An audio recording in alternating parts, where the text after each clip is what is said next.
viene un ponente que yo tengo muchas ganas de que escuchéis, aunque casi todos seguro que le conocéis porque es un ponente extraordinario. La verdad es que él es la combinación perfecta del equilibrio entre la mente que acumula conocimiento y a la vez una mente abierta, y esto es muy importante en el equilibrio de la mente, porque durante años hemos visto cómo las cosas iban cambiando poco a poco y las verdades que antes eran certezas después han dejado de ser. Os recuerdo que la Tierra era plana, que las especies no evolucionaban, que todo el universo estaba girando alrededor de la Tierra, que el cerebro tenía una plasticidad fija y estable, que los genes no variaban, que la conciencia era un epifenómeno, una consecuencia del cerebro, incluso que la materia ni siquiera era la materia. Todas las cosas pueden desaparecer de tu vista en un momento.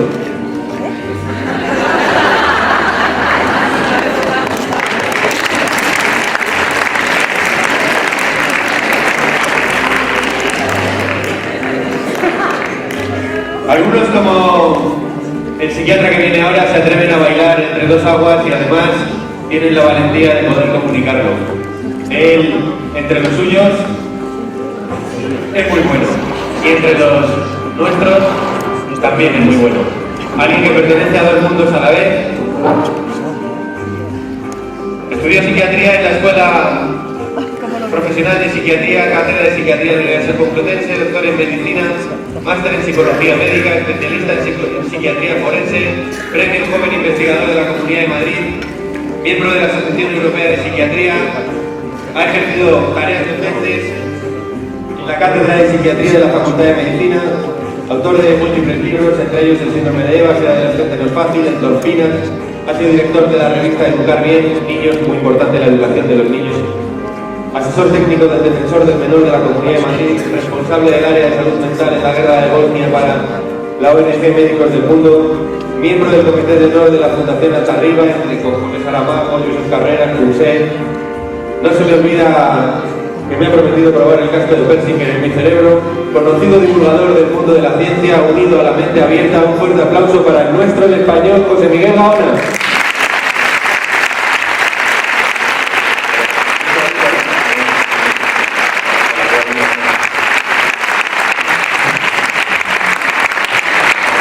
Bueno, yo sé que es un clásico, pero debo agradecer a los organizadores de estar aquí, que siempre se me olvida y siempre salgo cuando doy una conferencia al principio a agradecer, si no, luego quedo fatal. Y en segundo lugar, la verdad que ir justo después de Raymond Moody, pues resultaba un poco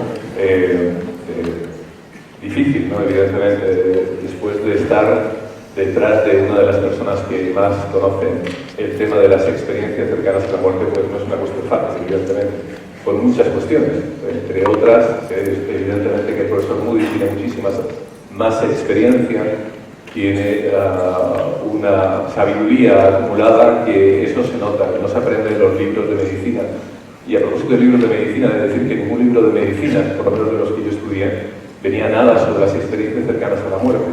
Y esto es algo tremendamente llamativo, ¿no? Como una experiencia que muchas personas sufren y que no sabemos por qué algunas otras no la sufren, es igual de cierto, pero un porcentaje suficientemente elevado, ¿no?, para que por lo menos llame la atención a las personas que nos dedicamos a la ciencia, no aparezca prácticamente en ningún libro de medicina ni tampoco en ningún libro de psiquiatría como tal. Entonces, bueno, voy a hacer una especie de viaje, voy a intentar de alguna manera fusionar los conocimientos actuales de la neurología con los casos de experiencias cercanas a la muerte que habéis estado escuchando entre ayer y hoy, los que, por supuesto, cada uno en vuestras casas habéis leído, habéis seguido, sois personas más o menos formadas, es decir, no sois personas que en un momento dado habéis sido escogidas al azar, sino que tenéis intereses comunes al respecto. Entonces vamos a hacer un pequeño viaje a ver si de alguna manera tengo algunas discordancias con otras conferencias que se han dado y me gustaría, pues, a ver qué vosotros pensáis, luego habrá una mesa redonda, ¿no? Bueno, en primer lugar, bueno, soy el autor al otro lado del túnel, ya muchos lo sabéis, pero bueno, como no es cosa de hacer propaganda de la cosa en cuestión, vamos a ver. Cuando se habla de experiencias cercanas a la muerte, muchas personas creen inevitablemente que se trata de algo en relación, evidentemente, con la muerte, pero no es exactamente la cuestión. Me voy a ir explicando poco a poco y lo entenderéis con facilidad. Por ejemplo, situaciones cercanas a la muerte. Quizá muchos de nosotros hemos tenido situaciones cercanas a la muerte. A cuestiones en ocasiones tan simples, ¿no?, como un mal adelantamiento o cualquier otro tipo de cuestión, y no habéis tenido una experiencia cercana a la muerte. Por tanto, la propia definición de experiencia cercana a la muerte es un poquito más elástica de lo que muchos de vosotros podríais suponer. Un ejemplo. Aquí tenéis el autor de estas líneas en este libro al borde de la muerte, en un acantilado en Noruega. No tuve ninguna experiencia cercana a la muerte. En ocasiones te puede pasar una bala cerca de tu cabeza y no tienes una experiencia cercana a la muerte para nada. De hecho, trabajé, como ha dicho Mariano antes, en Bosnia, en Ruanda, etc., en algunas guerras con el ACNUR, y más de una vez sobreviví a algún tiroteo y nunca tuve en aquellas ocasiones ninguna experiencia cercana a la muerte. Entonces, ¿qué son las experiencias cercanas a la muerte? La verdad que el concepto lo he examinado, lo he discutido en algunas ocasiones, de hecho, con el propio Dr. Moody, con Bruce Grayson, con la doctora Holden de la Universidad de Texas. Es decir, es un concepto que no está especialmente bien definido. Es obvio que tiene que ver con la cercanía de la muerte, pero ¿la cercanía en qué aspecto? Es decir, ¿cómo tiene que estar de cerca la muerte o qué nos tiene que suceder? Porque para complicar aún más el concepto de ECM o de experiencia cercana a la muerte, hay personas que en ocasiones llegan a tener una experiencia cercana a la muerte sin siquiera estar cercanas a dicha muerte. Pero vamos a ver los más clásicos. Quizá una de ellas que he podido identificar con facilidad resulta un tanto obvia, ¿no? La persona se encuentra en un lecho de muerte, hay una experiencia subjetiva de que va a fallecer, se siente muy mal o tiene la percepción por algún tipo de cuestión que también su vida corre peligro. En ocasiones puede ser un accidente. He entrevistado, por ejemplo, a personas que han tenido un accidente de motocicleta y han tenido prácticamente una experiencia cercana a la muerte mientras iban dando volteretas en el aire. Otros, como el caso de Ben Alexander, a lo cual también conozco personalmente, igual que Moody, relata perfectamente cómo a lo largo de varios días, por no decir completar varias semanas, tuvo una experiencia cercana a la muerte. Pero las cosas no están tan claras y vamos a ir viéndolo a lo largo de esta exposición. Sí, en ocasiones hay momentos, hay personas que pueden estar en una unidad de cuidados intensivos. Algunos autores han propuesto que es tan solo un problema neuroquímico relacionado con alteraciones de gases, otros un problema meramente neurológico. La verdad es que cada uno de estos, y vamos a ir viéndolos ahora uno a uno, pueden explicar tan solo una de las cuestiones o alguna de las cuestiones relacionadas dentro de lo que es toda la transición. Y esto creo que es muy importante comenzar a entenderlo. No sería extraño, ayer mismo lo hablaba con Moody, con el profesor Groff, que quizá dentro de todo el abanico de experiencias cercanas a la muerte y dentro de toda la secuencia, algunas, quizá las iniciales, quizá en un momento determinado las que estén justamente en un momento intermedio, o quizá las finales, pudieran tener una explicación neurológica, y quizá otras no. Y por ello no quita la magia de dichas experiencias cercanas a la muerte. Pero creo que meter todo en el bote de la A a la Z como un fenómeno, quizá que no pudiera ser explicado, podría ser en un momento determinado demasiado aventurado desde mi punto de vista. Como el doctor Moody ha estado antes dando la conferencia que yo, me voy a ir saltar un poquito más rápido. Evidentemente mencionó ya a Platón, el mito de Hera, el décimo libro de la República. Ars Moriendi, creo que es un libro muy desconocido para la mayor parte de las personas. Justamente tenemos un ejemplar en España, la verdad que tenemos dos exactamente, uno de ellos en Toledo, un libro fantástico, del siglo XV. Lo digo esto porque muchos autores, incluso norteamericanos, desconocen este libro. Es un libro que fue escrito en una época en la que las epidemias y las grandes pestes asolaban Europa y también España. Y en él, a lo largo de muy pocas páginas, unas 80 páginas aproximadamente, explica a las familias, explica a las personas, para que puedan leerlo antes de morir, cómo prepararse en un momento determinado para poder enfrentarse al último instante. también da consejos a la familia y al propio moribundo, evidentemente. Algunos consejos, la verdad, que un tanto graciosos, como por ejemplo, no llevéis a vuestra amante a la misma habitación cuando estéis muriendo, que pueda haber follón con el resto de la familia. Es decir, da consejos tremendamente prácticos. Sin embargo, no es quizás hasta el siglo XIX realmente cuando Sir William Barrett comienza a hablar, en esa época no tan fantástica del espiritismo, finales del siglo XIX, comienza a hablar del túnel, de los espíritus, de la supervivencia de ese supuesto alma, conciencia, al momento o al último instante de la vida. E incluso, quizá no lo veis muy porque el retroproyector por la parte trasera, evidentemente, pero es quizá la primera persona en la época moderna que habla de lo que es el efecto túnel. Por supuesto que hay multitud de personas que también relatan experiencias cercanas a la muerte. Por supuesto que Hemingway, pero también tenemos a premios internacionales de motociclismo españoles que han tenido experiencias cercanas a la muerte. Es mucho más frecuente de lo que las personas imaginan. El otro día, por ejemplo, estaba unas entrevistas a medios de comunicación. Si vi, por ejemplo, a 5 o 6 periodistas, 2 de ellos, uno de manera directa y otro su madre, habían tenido experiencias cercanas a la muerte. Es tremendamente frecuente. En muchas ocasiones, los que sigáis el Proyecto Túnel, por ejemplo, en Facebook, somos más de 6.000 y pico personas, de las cuales aproximadamente un 5, 7, 8% ha tenido experiencias cercanas a la muerte. En ocasiones me encuentro con que ni sus propias familias, ni sus propias parejas conocen el que ha tenido una experiencia cercana a la muerte hace 10 años, 5, 20, 30 o 40 años. ¿Por qué? Fundamentalmente por miedo a ser tomados por locos, por desequilibrados. Y es curioso porque justamente en este efecto túnel, o en este proyecto túnel, mejor dicho, perdón, en Facebook, hemos descubierto un aspecto realmente terapéutico del proyecto túnel. Y es que muchas personas que han tenido ECMs se encuentran y comparten información. Pues a mí me pasó esto otro, y por fin se sienten liberadas, algunos de ellos durante verdaderas décadas, de haber tenido ese tremendo secreto y salen del armario. Si vamos un poquito adelante, bueno, obviamente Moody, ¿qué os voy a decir de él, no? Es el Pope de la era moderna, justamente, de una manera conjunta con Elizabeth Kubler-Ross. Si vamos a atender ahora a las secuencias de lo que puede pasar durante una experiencia cercana a la muerte, nos vamos a encontrar con algunas cuestiones que son, desde mi punto de vista, de sumo interés.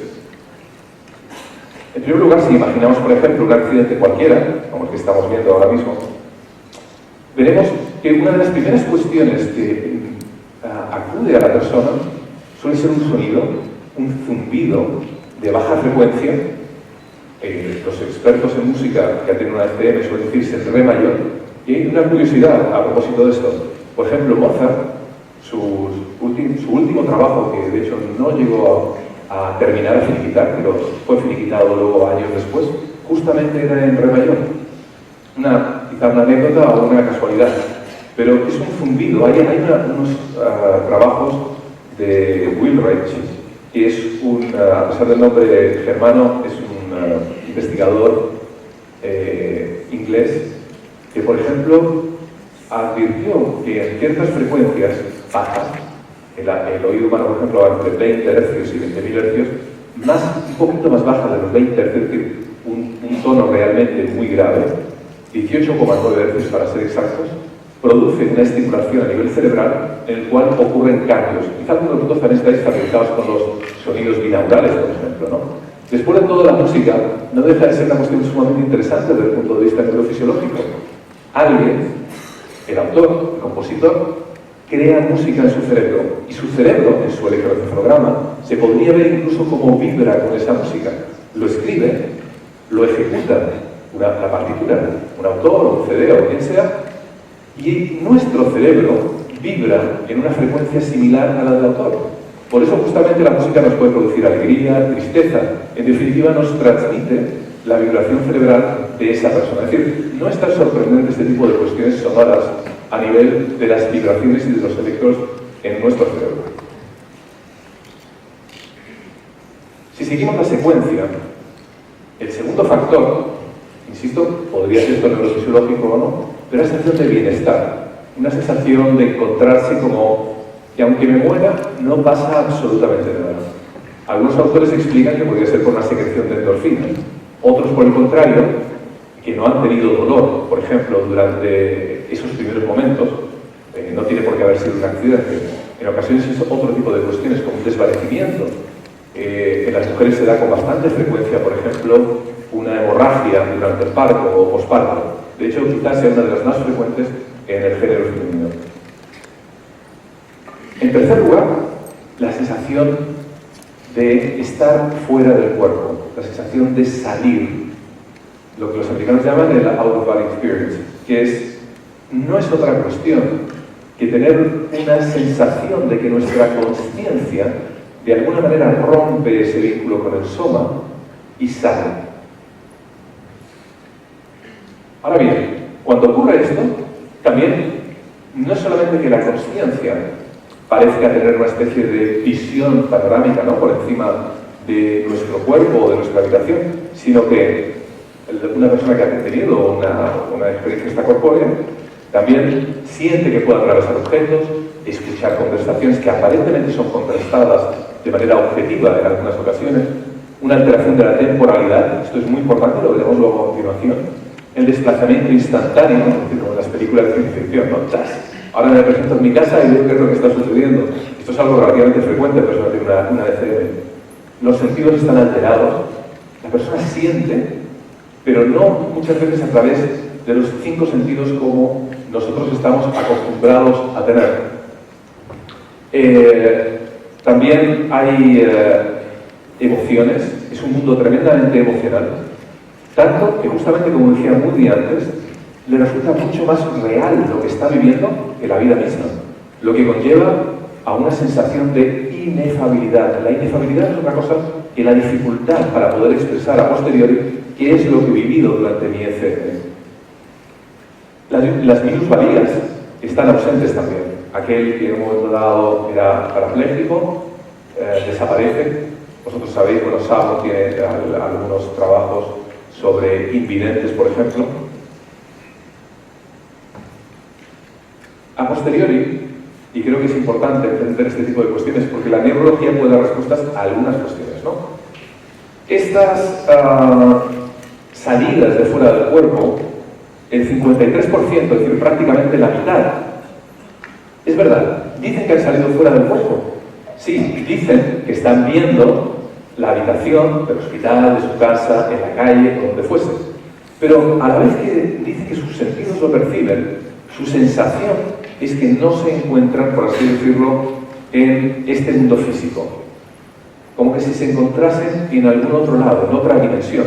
Por el contrario, las autoscópicas, que es prácticamente un tercio, que está en la primera línea, la persona tiene la sensación de realmente encontrarse en este mundo más físico, es decir, lo ve desde el mismo lugar como si fuese como una especie de cámara. Pero esta es una cuestión bastante más compleja de lo que pudiera parecer. Es decir, muchas personas, bueno, ayer y hoy, habéis escuchado como que la consciencia sale fuera del cuerpo y parece como que es la única manera de que pudiera ocurrir. Pero hay distintas modalidades y la neurología ha identificado unas cuantas. La erotoscopia, las EEC, que son las que acabamos de describir, experiencias extracorpóreas, la sensación, las OEBF, sensación de estar fuera del cuerpo, pero no estás fuera del cuerpo, quizá algunos de aquí la han tenido en alguna ocasión. Yo he llegado a tener una EEC, una experiencia extracorpórea en una ocasión que relato en el libro, bajo inducción hipnótica. Las famosas parálisis del sueño que cada 2 por 3 nos consultan, ¿no? No me puedo mover y es como si mi mente se hubiese ido fuera. Por descontando además las alucinaciones hipnagógicas e hipnopómpicas, que a pesar del complejo nombre que tienen, yo creo que os puede resultar fácil entenderlo. Son unas alucinaciones que casi todos hemos tenido, y si no, cuando éramos niños, y si no, los que tengáis niños las conoceréis, que en algunas ocasiones es una especie de 50 y 50%. Estamos medio dormidos, pero a su vez podemos estar en estado de vigilia, podemos tener los ojos abiertos. Si es al principio del sueño, o si es al final, se denomina de una manera o de otra, ¿no? Hipnagógica o hipnopómpica. Nuestro sistema nervioso ha desconectado prácticamente de nuestro soma, de nuestro cuerpo, por lo tanto tenemos la sensación de estar paralizados. Y algunas personas también tienen la sensación de estar sujetos, totalmente sujetos, lo que puede dar lugar a fantasías de tipo, por ejemplo, sexual, y quizás sea justamente uno de los orígenes de los incubos y sucubos durante el sueño. Las intromisiones REM es algo relativamente frecuente. El conductor o la conductora va cansado por la noche, es un largo viaje, está lloviendo, estás despierto, pero de repente hay unas fases REM, de Rapid Eye Movements, las famosas fases de sueño, que pueden en un momento dado contaminar la vigilia. Estos creo que son fenómenos interesantes, porque si no, no es fácil distinguir supuestamente una ECM de algo que no es una ECM. Y por eso en muchas ocasiones algunas personas que supuestamente saben acerca de estas ECM pueden quedar en franco ridículo si hablan con un psiquiatra o un neurólogo. Lo que no quiere decir que no haya ECMs, pero creo que no es conveniente meter todo, absolutamente todo en el mismo saco. El miembro fantasma, que parece La mentira tiene que ver con ese tipo de cuestiones de esquema corporal. Nuestra corporalidad puede llegar a perderse. Por ejemplo, hace años estuve en un tanque de aislamiento sensorial. Algunos de vosotros sabréis qué es lo que es. Un tanque con agua a 37 grados centígrados, salino, con lo cual flotas como en el Mar Muerto, te cierran, un poco agobiante y claustrofóbico, y al cabo de no mucho tiempo, de 20 minutos, 30 minutos, depende de cada uno, comienzas a tener la sensación de que tu cuerpo ya no está horizontal. Empiezas a fluctuar. Incluso tienes la sensación, pues llega a tener experiencias extracorpóreas. Quizá respecto a este tipo de cuestiones son interesantes los experimentos que un conocido mío, Gerson, hace en el Instituto Karolinska en Suecia. No hace otra cuestión que confundir a nuestros sentidos. Y esto es una de las cuestiones más interesantes en relación a poder llevar la contra, si acaso hay que llevarla, a aquellos neurólogos o psiquiatras que dicen que esto es una mera cuestión química en el cerebro. Gerson lo que hace es poner unas gafas estereoscópicas al sujeto. Las cámaras están detrás, por lo tanto, si tienes las gafas, tú te ves a ti mismo desde tu espalda, y con unos rotuladores, que veis que tiene en la mano, toca al pecho al individuo, toca hacia las cámaras, y evidentemente tú lo que estás sintiendo es que ves un rotulador que se acerca a ti, y obviamente se acompaña de que el rotulador te está tocando. Bien. Siguiente escena. La persona ya no le toca con Gerson, ya no le toca con el rotulador en el pecho. Tan solo hace el movimiento hacia la cámara, pues tú sientes que te están tocando, aunque parezca mentira. Gerson es uno de los mayores investigadores en el campo de los miembros fantasma, por ejemplo. Hay otros experimentos excelentes que hace Gerson. Uno de ellos pone una mano de látex y tú pones la tuya al lado, las tapas con una sábana, es una reproducción de tu propia mano, empieza a darte con un pincel en la de látex y en la tuya, en la de látex y en la tuya. Al cabo del rato te pide que saques tu propia mano y tan solo pincela la de látex. Aunque os parezca mentira, yo lo he hecho, notas cómo te están tocando tu mano. Y esto no es ninguna cuestión paranormal. No solamente eso, tiene multitud. Si alguno tiene curiosidad en Internet o va a mi página web, podrá ver algunos enlaces a los experimentos de Gerson, pero unos muy divertidos, como Cariño encogido a los niños, o Barbie y Ken, en el que hace las mismas cuestiones, pero con muñecos, ¿no? Entonces acabas tocando el muñequito y notas que te están tocando a ti. Después de esta experiencia extracorpórea, evidentemente viene el túnel. El túnel, que hay que aclarar una cuestión. En Asia no ven ningún túnel en muchos sitios rurales. ¿Por qué? Porque no tienen el concepto cultural de túnel. Realmente lo que vemos en Occidente es una luz que se agranda. Para nosotros, una luz que se agranda es un túnel. Pero hay que dejar claro ese pequeño detalle. Todos los que son las experiencias cercanas a la muerte son reinterpretadas cuando supuestamente volvemos a la vida. Algunas personas, y es cierto, tengo pacientes que no solamente han visto familiares fallecidos al final del túnel, sino incluso manos en un momento determinado que les están empujando y ayudando a pasar ese trance, encuentros con familias, encuentros con personas ya fallecidos, sorprendentemente en algún caso, personas que siguen vivas. Esto causa verdaderamente, creo que es una cuestión a resolver en los años venideros. Otros ven seres de luz, seres de luz, evidentemente, que si eres cristiano lo interpretas como un ángel, si eres musulmán como Mohammed, etcétera, etcétera, y así cada uno en su propia religión. Como muy bien ha dicho, es un fenómeno que se produce en todas las religiones, ateos, incluso sectas, en el libro explico algunas de ellas, judaicas, por ejemplo, que niegan este tipo de cuestión, pues también tienen experiencias cercanas a la muerte, para conflicto de sus propias creencias. Después de todo ello, o antes o después, la secuencia no siempre es exactamente igual, existe en muchas ocasiones una alteración brutal de la temporalidad. Y creo que esto, desde el punto de vista neurológico, es muy importante. Y aquí hay una serie de cuestiones que creo que son interesantes, no solamente desde el punto de vista neurológico, sino que, por ejemplo, hay estudios de supervivientes de suicidios en el Golden Gate, que como todos sabéis está en San Francisco, y digo lo del Golden Gate porque, claro, ocurre una cuestión interesante. Otro de los temas de debate frente a este tipo de cuestiones es, pero bueno, ¿la ECM fue justo cuando estaba muerto? ¿Tuvo esa revisión vital como una película de toda su vida durante el proceso de revivirle? ¿Fue durante todas esas horas que estuvo inconsciente? ¿Fue justamente durante la parada cardíaca o cuándo fue? Quizá en este único estudio, el del Golden Gate, sabemos algo obvio. Sabemos la altura y el tiempo que tarda la persona en caer. Aproximadamente son unos 5 segundos para que os hagáis una idea. Equivale a un edificio pues, de tamaño mediano. ¿Y qué es lo que sucede en aquellos que se les ha entrevistado y que sobrevivieron a este intento de suicidio? Pues bueno, lo que esperábamos, ¿no? La memoria totalmente panorámica que se mueve a gran velocidad, de muchas maneras, en ocasiones en fotogramas, en otras en detalle, en algunas ocasiones desde cuando eras muy pequeño a la actualidad, pero también es sorprendente que también en otras ocasiones hacia atrás también. Y hay una cosa que llama mucho la atención y que, por ejemplo, en este caso la neurología no puede explicar. ¿Cómo es posible que alguien en 5 o 6 segundos pueda revisar toda su vida en detalle? Creo que este tipo de cuestión, por ejemplo, sería un enigma precioso a resolver en la actualidad por parte de los que nos dedicamos a este tipo de cuestiones.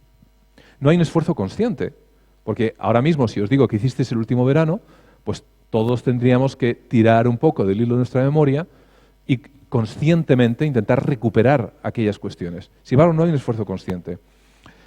Hay una desaparición de temporalidad, las vivencias, importante, casi siempre son emocionales, sí, son fotogramas, pero sobre todo aquellas cuestiones que nos levantaron algún tipo de emoción en nuestra vida. No es solamente una película en el sentido frío de un vídeo, de escenas simplemente que se acumulan o se agolpan una detrás de otra. Hay importante, destellos del futuro. Eso es otro campo en el que está estudiando actualmente Bruce Greyson de la Universidad de Virginia Occidental. Greyson actualmente se encuentra estudiando 2 campos prácticamente. Son los supuestos poderes paranormales en relación a cambios electromagnéticos y el segundo son este tipo de cuestiones fundamentalmente de destellos del futuro. Hay personas que vuelven y saben cosas que supuestamente van a suceder en el futuro. No se trata de adivinadores profesionales, ni mucho menos que sean capaces de acertar un número de lotería del sábado que viene o cosas tremendamente fundamentales, sino que como si hubiese fallado algo dentro de esa memoria cuántica, en un momento determinado trae retazos de ese futuro y tiene la certeza de que ciertas cuestiones van a suceder en el futuro como así supuestamente acaba ocurriendo. Melancolía y también, bueno, lo de instantáneo lo hemos hablado antes. Entonces, si volvemos a lo anterior, veremos que justamente después de eso, la mayor parte de las personas, las que no prácticamente han vuelto después de esa especie de discusión telepática, que también es otro pequeño detalle, esa discusión con los seres que nos están esperando al otro lado del túnel, no es una discusión verbal, en el que se intercambian frases verbalmente hablando. Casi todo el mundo, o todos los que lo han tenido, lo relatan como si hubiese sido de una forma telepática, es decir, ideas que se transmiten de unos a otros, aunque haya cierta discusión. La mayor parte se encuentran rodeados de escenas aparentemente bellas, de sitios fantásticos, Y por ello, quizá, y obviamente, huelga decirlo, ¿no? Hemos entrevistado solo a los que vuelven, no a los que han decidido largarse al otro lado y ya no volver. Pues tienen cierta sensación de soledad, en muchas ocasiones depresión, se encuentran mal, ven que en un momento determinado no es lo que se esperaban el tener que volver. No es menos cierto que algunos insisten en retornar porque tienen una tarea pendiente, porque tienen hijos, pero algunos otros lo que más les hubiese gustado es haberse quedado a ese otro lado donde en principio se encontraban también. Ahora, no todas las experiencias son así de agradables.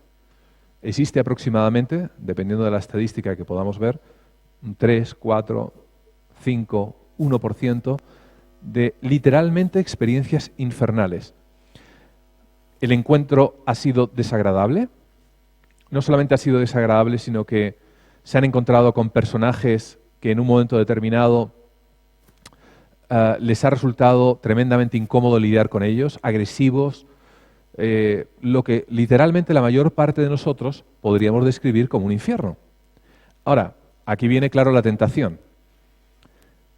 Muchas personas aducen, y eso lo veremos ahora, que quizá estas expectativas dentro de estas causas, ¿no?, pudiese ser justamente eso. Me explico. Si nos han educado a todos desde niños a que este tipo de cuestiones existe, infiernos, paraísos, etcétera, aunque la persona no sea creyente, evidentemente son temas que nos rodean a todos, de las películas, nuestra cultura popular, etcétera. Por lo tanto, es tentador pensar que algunas personas pudieran sentirse altamente influidas por este peso cultural que todos tenemos a la hora de tener este tipo de experiencias. Quizá por ello es tan interesante aquellas experiencias que vamos en un momento dado acumulando, particularmente de los niños. Y obviamente también cuanto más pequeños, más jovencillos sean, mejor.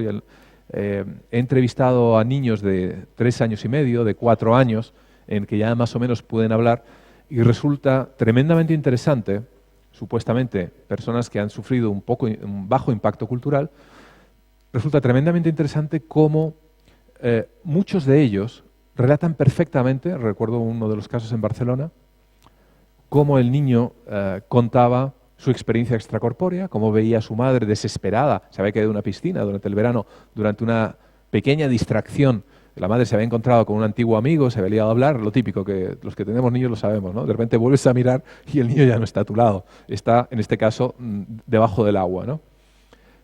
Había visto cómo su madre intentaba reanimarle, cómo un socorrista venía corriendo, cómo le hacía el boca a boca, y era capaz de reproducir todos los diálogos y un montón de detalles cuando supuestamente se encontraba en parada cardiorrespiratoria. Interesante. Por otro lado, algunos dicen, bueno, lógico, las drogas, has tenido un infarto, estás en una unidad de resucitación cardiopulmonar y te han metido, tío, de todo. Bueno, lógico. La ketamina, vosotros sabéis que es un anestésico que no se utiliza actualmente en personas, pero es una de las que muchas veces en los foros más se habla de que si reproduce exactamente las experiencias cercanas a la muerte. Os diré como curiosidad que hace años también conocí a Hoffman personalmente en Suiza, en Vevey. También me regaló unas cuantas dosis de LSD. Y eso es otro capítulo. Y Hoffman justamente había tenido una sola experiencia con ketamina en su vida. Y decía que era lo peor que le había pasado realmente a lo largo de todas sus experiencias con drogas más o menos enteógenas o psicodislépticas, ¿no? Yo personalmente nunca he tomado la ketamina. Tengo pacientes que sí la han tomado y realmente la experiencia a algunos de ellos es terrorífica, ¿no? Recuerdo uno justamente que además creo que lo describo en el libro, que por la Gran Vía de Madrid se le había, imaginaros por un momento, poneros en su lugar, la Gran Vía se había convertido en gelatina negra que oscilaba con sus pasos, con lo cual no podía caminar y finalmente para evitar ese tremendo mareo se había tirado debajo de un coche que evidentemente la atropelló. Sobrevivió, ¿no? Pero bueno, no es una experiencia parecida a las ECM. Tenemos las endorfinas, que las he mencionado anteriormente. De hecho, uno de los libros que tengo es justamente sobre endorfinas. Quizás sean unas hormonas tremendamente interesantes, ¿no? Nos producen placer, justamente se llaman endorfinas, por su tremendo parecido con los mórficos, con aquellos receptores que todos llevamos dentro de nuestro cerebro y en muchas terminaciones también a lo largo de todo nuestro organismo, y que de alguna manera tienden a paliar el dolor. De hecho, hay autores que apuntan que, por ejemplo, la acupuntura se basa fundamentalmente en la secreción de endorfinas a la hora de ir pinchando ciertos sitios. Otros, por el contrario, niegan este tipo de cuestión. El asunto es que las endorfinas constituyen uno de los pilares básicos del por qué nos gusta el sexo, la comida, el chocolate, escuchar música, una puesta de sol. Es decir, de alguna manera nuestra conciencia reacciona y nos premia con endorfinas. Ahora, ¿pueden ser las endorfinas realmente las que nos produzcan esos estadios iniciales de bienestar? Yo le he dado muchas vueltas al tema, la verdad. Hace años, bueno, y todavía veo muchísimos toxicómanos, y hace años comencé a entrevistar a heroinómanos, en aquella época de los 90, cuando la heroína corría como agua por Madrid y por toda España prácticamente, pero observaba una cosa curiosa. Muchos pacientes que se habían puesto un pico o se habían inyectado heroína tenían experiencias cercanas a la muerte. Recuerdo uno particular que tuvo 4 o 5 experiencias cercanas a la muerte a lo largo de 2 o 3 años, ¿no? Cada 2 por 3. De hecho, tenía un lado realmente contradictorio, porque eso le había hecho perder el miedo a la muerte y él seguía insistiendo en sus picos, van y vienen. Pero de vez en cuando, lo llamativo de la cuestión era que les hacíamos análisis de orina y los análisis habían dado negativos. Es decir, vamos a ver, se habían puesto supuestamente un pico de heroína, pero no tenían heroína en el cuerpo. ¿Qué había pasado? Pues evidentemente el camello les había tangado con alguna cosa. Es decir, no tenían heroína, pero sí tenían una sustancia a la que eran alérgicos. Entonces, realmente lo que estábamos viendo delante como médicos era un shock anafiláctico, parecido al que todos conocéis, por ejemplo, los que sois, o alguno que sea alérgico al marisco o alérgico a la picadura de una abeja, sabéis que puede provocar la muerte. Entonces, realmente eso fue una de las primeras cuestiones que me hizo ver que los opiáceos, dentro de esa sensación de bienestar y dentro de esas experiencias cercanas a la muerte que estos pacientes teníamos en el hospital en urgencias, aparentemente no se debía a los opiáceos. La anoxia. Esto es una de las cuestiones más interesantes también y muy discutidas, ¿no? Muchas veces nos encontramos, y esto es llamativo, os pasará a vosotros, incluso médicos, etcétera. Me dedico a conocer y a investigar y a conocer a otras personas que muchas veces supuestamente tienen muchos conocimientos sobre algunas cuestiones y de verdad las tienen, pero sí que me he dado cuenta de algo. Por ejemplo, puedes entrevistar a un premio Nobel en neurofisiología y a lo mejor sabe mucho sobre la placa motora de la neurona, pero sobre las experiencias cercanas a la muerte no sabe más de lo que puede haber leído en un suplemento dominical o de lo que puede haber leído en algún libro de divulgación general. Es decir, esto es parecido como cuando se le pregunta a un futbolista sobre política. Es decir, te puede dar una opinión muy respetable siendo futbolista, pero a lo mejor cualquier parecido con la realidad no tiene ninguna semejanza, ¿no? Además, hay algo importante. El aumento de dióxido de carbono, que se puede dar bajo ciertas circunstancias médicas, una asfixia, el mismo niño que acabo de mencionar en la piscina, un infarto de miocardio por falta de riego sanguíneo del cerebro. Es decir, hay tantas y tantas maneras. El verano pasado, el 2012, salió un estudio de una universidad checa en el que afirmaban rotundamente que el túnel era causado de manera exclusiva por el aumento de dióxido de carbono. Pero claro, se olvidaban, esto pasa muchas veces cuando algunos científicos tan solo conocen una parte de su realidad científica. Se olvidaban de algo esencial. Cuando tienes una experiencia cercana a la muerte, no tienes confusión mental como cuando aumenta el dióxido de carbono. Y creo que esto es importante. Al revés, las personas que tienen una experiencia cercana a la muerte tienen hiperclaridad, pero cuando tú estás intoxicado con el CO2, lo que tienes es una verdadera confusión. Comienzas a balbucear, tus procesos mentales son confusos. Eso se puede dar también bajo otro tipo de situaciones. Quizá algunos habéis visto, por ejemplo, estas máquinas que centrifugan a los aspirantes a pilotos o posteriormente astronautas en la NASA, que finalmente pierden la conciencia. Bueno, la pierden porque el cerebro deja de percibir en un momento dado la sangre. la última visión que tienes habitualmente suele ser una luz que se agranda, pero inmediatamente todos los procesos cognitivos, que son los importantes, desaparecen. Cuando vuelve, la persona no se acuerda absolutamente de nada, qué es lo que pasó, dónde estoy, etcétera, etcétera. Despersonalización. Hay algunos psiquiatras que apuntan a este tipo de cuestiones e insisten mucho con la despersonalización, ¿no? Particularmente la desrealización. Desrealización es un término muy técnico, pero quizá muchos lo habéis sufrido en alguna ocasión.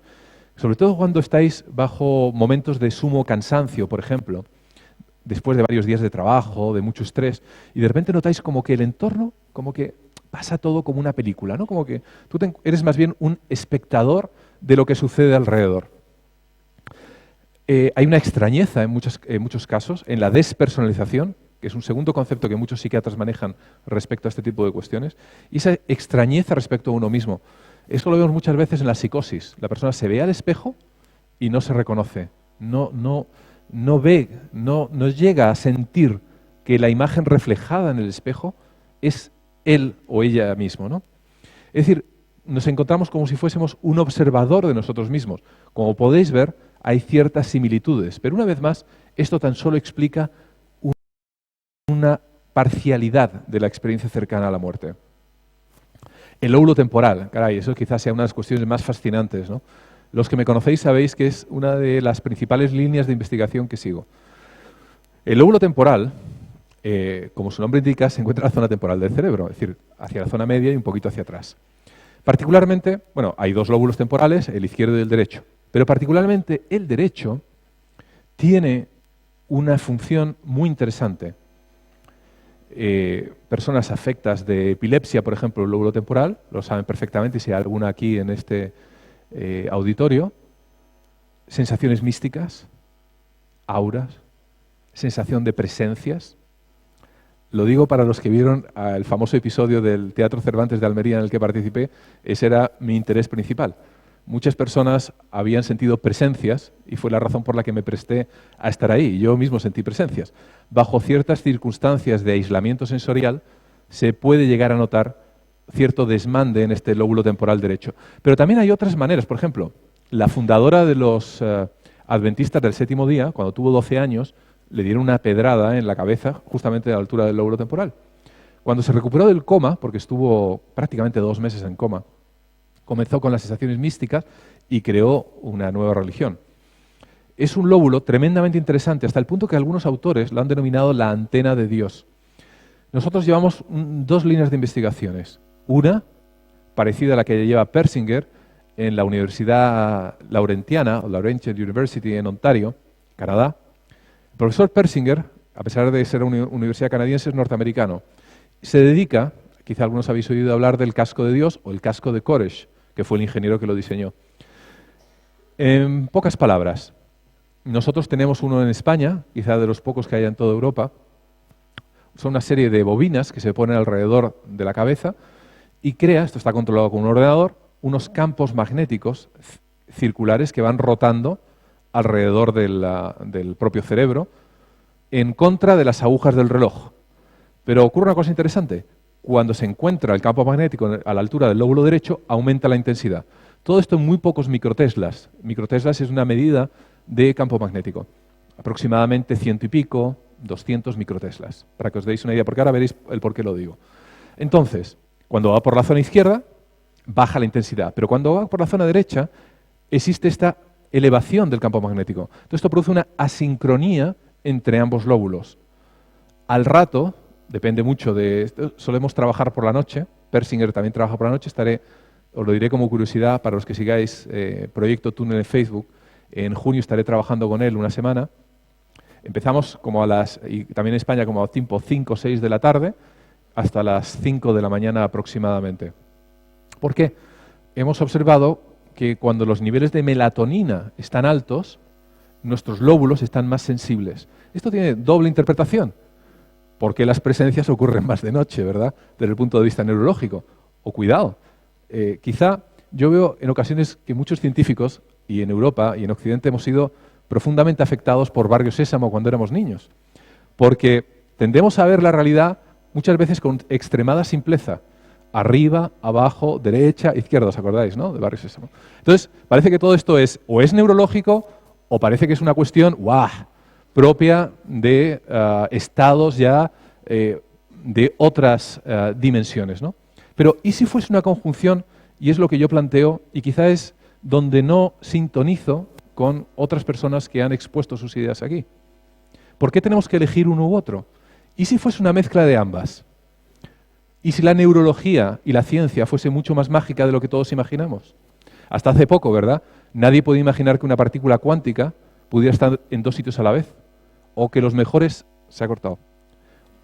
¿Se habrá acabado la batería? No, ya. O que los mejores astrónomos puedan decir que existen realidades paralelas o que podemos tener un universo holográfico donde todo está en los extremos del universo. Incluso en el Instituto de Astrofísico de Toronto y en algunos otros sitios han llegado a postular qué es lo que puede haber habido antes del Big Bang. Hay otros científicos que están incluso postulando muy seriamente que todo esto fuese una recreación de un software de dentro de algunos personajes de dentro de miles de años y que realmente seamos simplemente figuras holográficas. Es decir, ¿por qué todo tiene que ser neurología o por qué todo tiene que ser algo tremendamente fuera del campo de lo paranormal?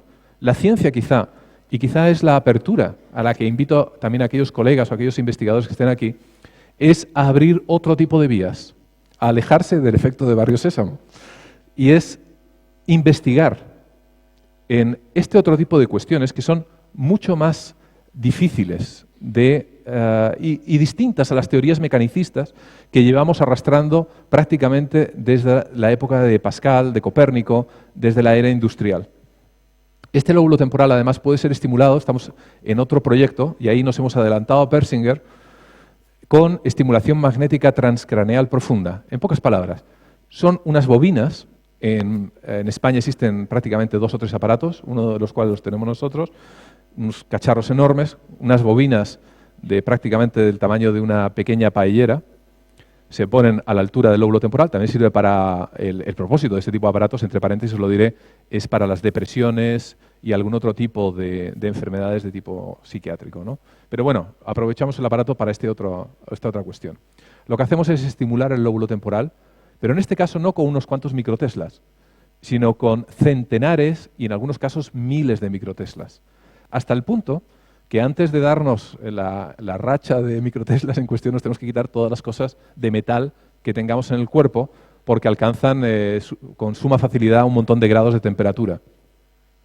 Las conversaciones con Persinger, justamente, para que veáis que también en España llevamos avances respecto a otros países, él quiere empezar quizá el año que viene con este tipo de cuestión. Nosotros hemos empezado ya.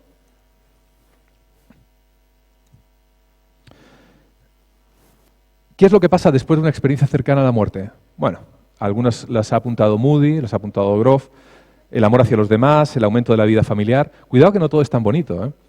En ocasiones observamos divorcios.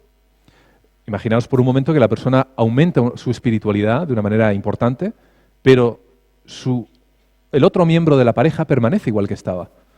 Entonces, en ocasiones hay casi la mitad de las personas que han sufrido una experiencia cercana a la muerte, en muchas ocasiones se divorcian, tienen serios conflictos matrimoniales y la cosa acaba como el rosario de la aurora.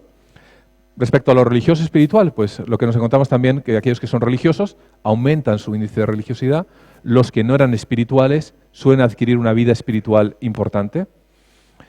Y quizá ya hay algo importante sobre la actitud ante la muerte. Casi todo el mundo se imagina que esto lo que hace es perder el miedo a la muerte. Pero lo que me he encontrado es que no solamente pierden el miedo a la muerte, como los pacientes que os contaba antes, sino también pierden el miedo a la vida. ¿Por qué? Porque la mayor parte de nosotros estamos atados a cuestiones materiales, ¿no? Al miedo a la pérdida de lo material, incluimos incluso personas de nuestra propia familia, a los fallecimientos, a la pérdida de nuestro futuro, a montones de tipos de pérdida. Entonces, imaginaros por un momento si pudiésemos desligarnos absolutamente de todo ello. Perdemos el miedo a la muerte, perdemos el miedo a perder también lo material y nos somos infinitamente mucho más libres. Por lo tanto, lo que me he encontrado es que las personas que han sufrido una ECM sobre todo lo que tienen es su falta de miedo hacia la vida, más que a la muerte, paradójicamente, a lo que podríais pensar. Uno de los mayores intentos quizás sea la de objetivar este tipo de cuestiones, porque bien, nos viene alguien, nos cuenta un montón de cuestiones que ha vivido, pero ¿dónde está el límite, ¿no?, de la fantasía? ¿Dónde está el límite de lo que algunas personas alegan? No, todo eso es como un sueño. ¿Dónde está la barrera? ¿Cómo podemos diferenciar? En ciencia siempre intentamos de alguna manera objetivar, es decir, intentar tomar algún punto de referencia objetivo. Quizá uno de los primeros, que lo describe el propio Moody, sea el de Harborview, o el hospital de Harborview, ¿no?, que los que hayáis leído cosas de Raymond, pues sabéis de qué va la historia, ¿no? Y es el famoso episodio de las zapatillas rojas ocultas en un alféizar de la ventana. La persona que ha tenido esa experiencia cercana a la muerte relata que hay unas zapatillas, de manera que la otra persona que recoge este relato tiene que prácticamente poner su vida en peligro y salir por la ventana, asomarse para verla. Supuestamente la primera persona lo había visto durante esa experiencia extracorpórea. Por eso que hoy en día las experiencias extracorpóreas son las que se están tomando como referencia para intentar ver si tienen una traducción o no tienen una traducción real en la vida, ¿no? En segundo lugar, el caso de Eben Alexander, como un amigo de Moody y mío. Con Eben, yo recuerdo cuando me contó la primera vez su historia, los dos recuerdo que estábamos desayunando y los dos nos compartíamos el Kleenex. Y digo, joder, era algo impresionante, ¿no? Eben cada vez, yo no sé si ya lo seguirá emocionándose igual o no, pero realmente le oyes contar su experiencia y cómo esa chica que le acompañaba durante su ECM resultó que era su hermana fallecida y todo este tipo de cuestión, y es tremendamente emocionante, ¿no? La verdad que transmite una credibilidad enorme. Hombre, el hecho de que sea neurocirujano, pues no sé, quizá también le da una cierta pátina, ¿no? Pero tampoco es despreciable la de un fontanero de Cuenca. Pero bueno, fue portada del Newsweek, creo recordar que en octubre, no, sí, en octubre de este año pasado. De hecho, una cosa realmente importante en Estados Unidos. Y luego tenemos a Sam Parnia, al que también conozco personalmente. De hecho, voy a aprovechar el viaje con el de Persinger para verle un fin de semana en Nueva York. Él lleva un proyecto interesante, se llama Aware. Claro, pero es un proyecto muy criticado o criticable. Lo que ha hecho Parnia con su proyecto Aware es lo siguiente. Ha puesto pantallas de ordenador en el techo de las habitaciones donde se realiza la resucitación cardiopulmonar. Entonces, supuestamente durante la fase extracorpórea, estas personas deberían de ser, las que tienen evidentemente la fase extracorpórea, deberían de ser capaces, al salir fuera del cuerpo y elevarse, de poder ver lo que está siendo emitido en estas pantallas, que están obviamente mirando hacia arriba, claro, si no, no tendría gracia.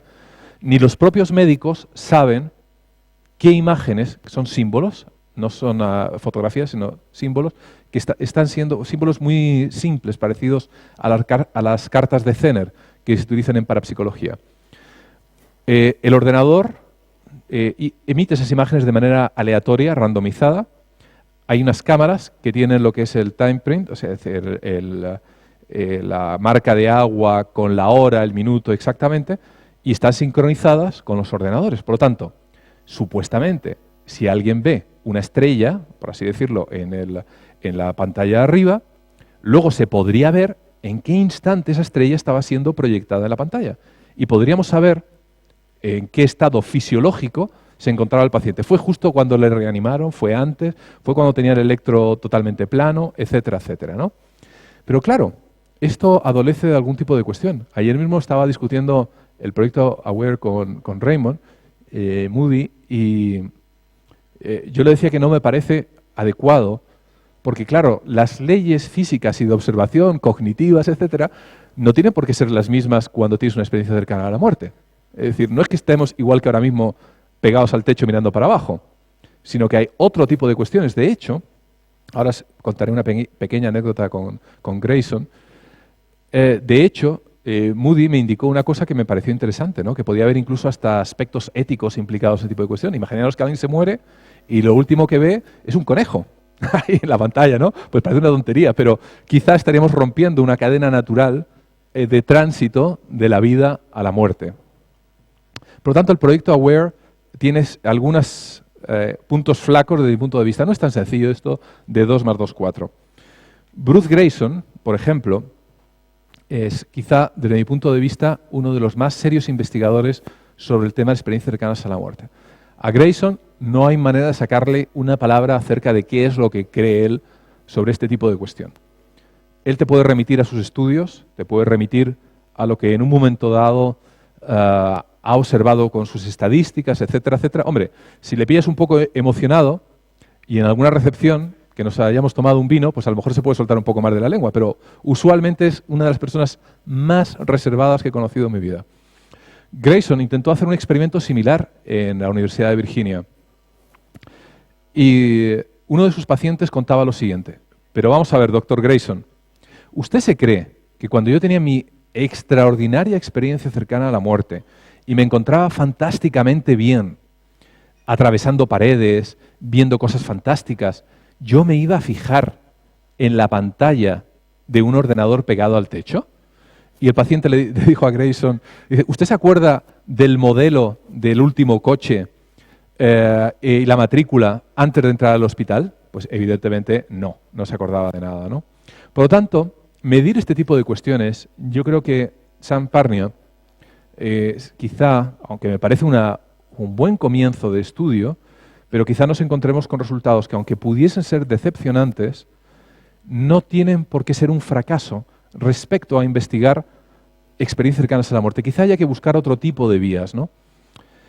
Nosotros seguimos, por ejemplo, en Neurosalos, tenemos en la Puerta de Alcalá, voy a acabar, en la Puerta de Alcalá, donde estudiamos este tipo de cuestiones, donde tenemos montones de aparatos y donde remitimos muchas veces a las clínicas, ¿no?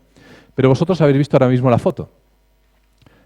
Estoy casi seguro que muy pocos podéis decir cuántas motos estaban aparcadas abajo. Lo habéis visto.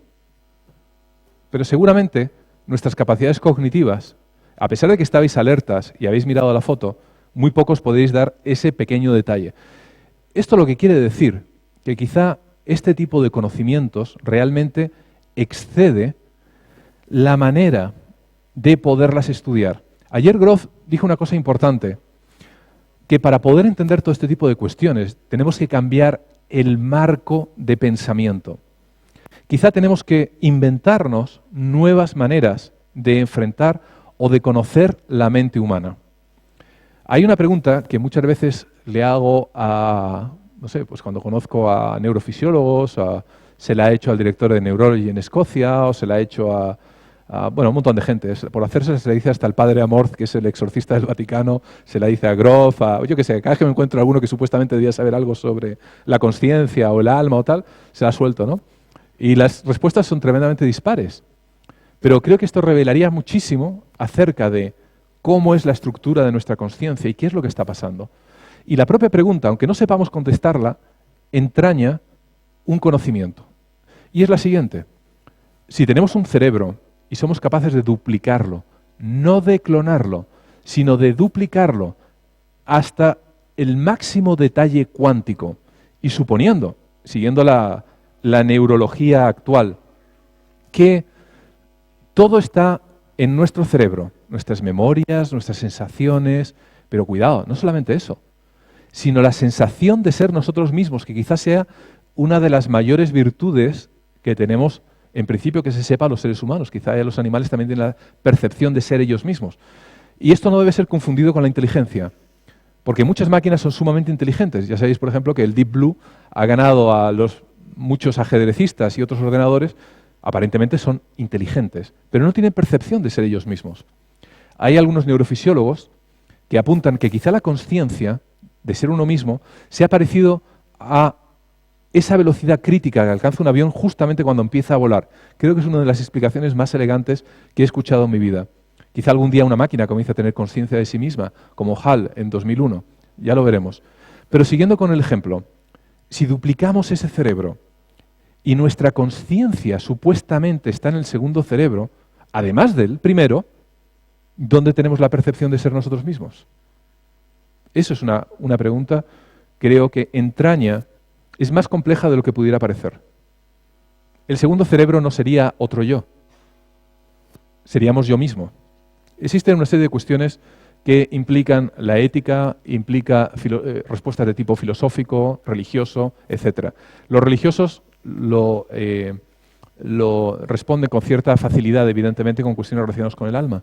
Pero, por ejemplo, os diré como curiosidad que el propio director de la revista Neurology, a pesar de inicialmente decirme que era una pregunta muy fácil de contestar, se aturulló y no le culpo, no estoy ridiculizándole para nada. No le culpo para nada porque yo no tengo la respuesta, no lo sé. No sé dónde estaría la sensación de ser yo si parto de la base que todo está en mi cerebro y soy capaz de duplicarlo. Entonces, al duplicarlo, duplicaría también, evidentemente, la sensación de ser yo. ¿Dónde acabo estando yo? Creo que ese tipo de preguntas acerca de dónde está la consciencia son de las más interesantes. Hameroff, el anestesista, postulaba justamente que supuestamente estaba en estructuras cuánticas dentro de los microtúbulos. Y esas estructuras cuánticas son justamente o supuestamente las que podrían dar saltos muchas veces al no funcionar bien en el tiempo, y por eso podríamos tener supuestamente también esos déjà vu en un momento dado o destellos del futuro. Hace un año y pico estuve en la Universidad de Duke, hay un departamento dentro de la universidad que ya de todos modos se ha extendido de la misma, que justamente lo que hacen es estudiar aquellas personas que supuestamente tienen capacidades paranormales y particularmente a la hora de predecir el futuro. Pero os diré una curiosidad, no intentan buscar grandes personas que sean capaces de ver el futuro como los que a veces aparecen en la tele, que son supuestamente capaces de adivinar absolutamente todo, sino esas capacidades innatas que casi todos tenemos y que muchas veces sabemos algo que va a ocurrir, aunque tan solo sea puntual y tan solo ha sido un destello. Esto es lo que se está investigando muchas veces sobre esas capacidades psi, que la mayor parte de nosotros parecemos tener. Entonces, lo que os he intentado transmitir es que quizá, bien, no sea todo neurofisiología, pero la neurofisiología puede explicar unas cuantas cosas y no debemos de quedar en ridículo intentando explicarlas de otra manera. Pero no es menos cierto que la neurofisiología también tiene unos límites, a partir de los cuales ya no es capaz de explicar otro tipo de cuestiones. Pero si la ciencia fuese mucho más mágica, entonces, de lo que al día de hoy, como Moody, como Grof y como otros han repetido entre ayer y hoy, la neurología actual no lo puede explicar. Pero eso no quiere decir que la neurología del futuro tampoco pueda explicarlo. Y quizá lo haga de una manera tan interesante que al día de hoy, igual que los fenómenos de física cuántica nos parecen propios de la magia, quizá esa neurología del futuro, en el que conciencia y cerebro puedan estar unidos, pero pudieran tener quizá un paralelismo parecido al hardware y al software, quizá esa neurología del futuro nos pueda en un momento dado llegar a sorprender. Yo creo que con esto he acabado.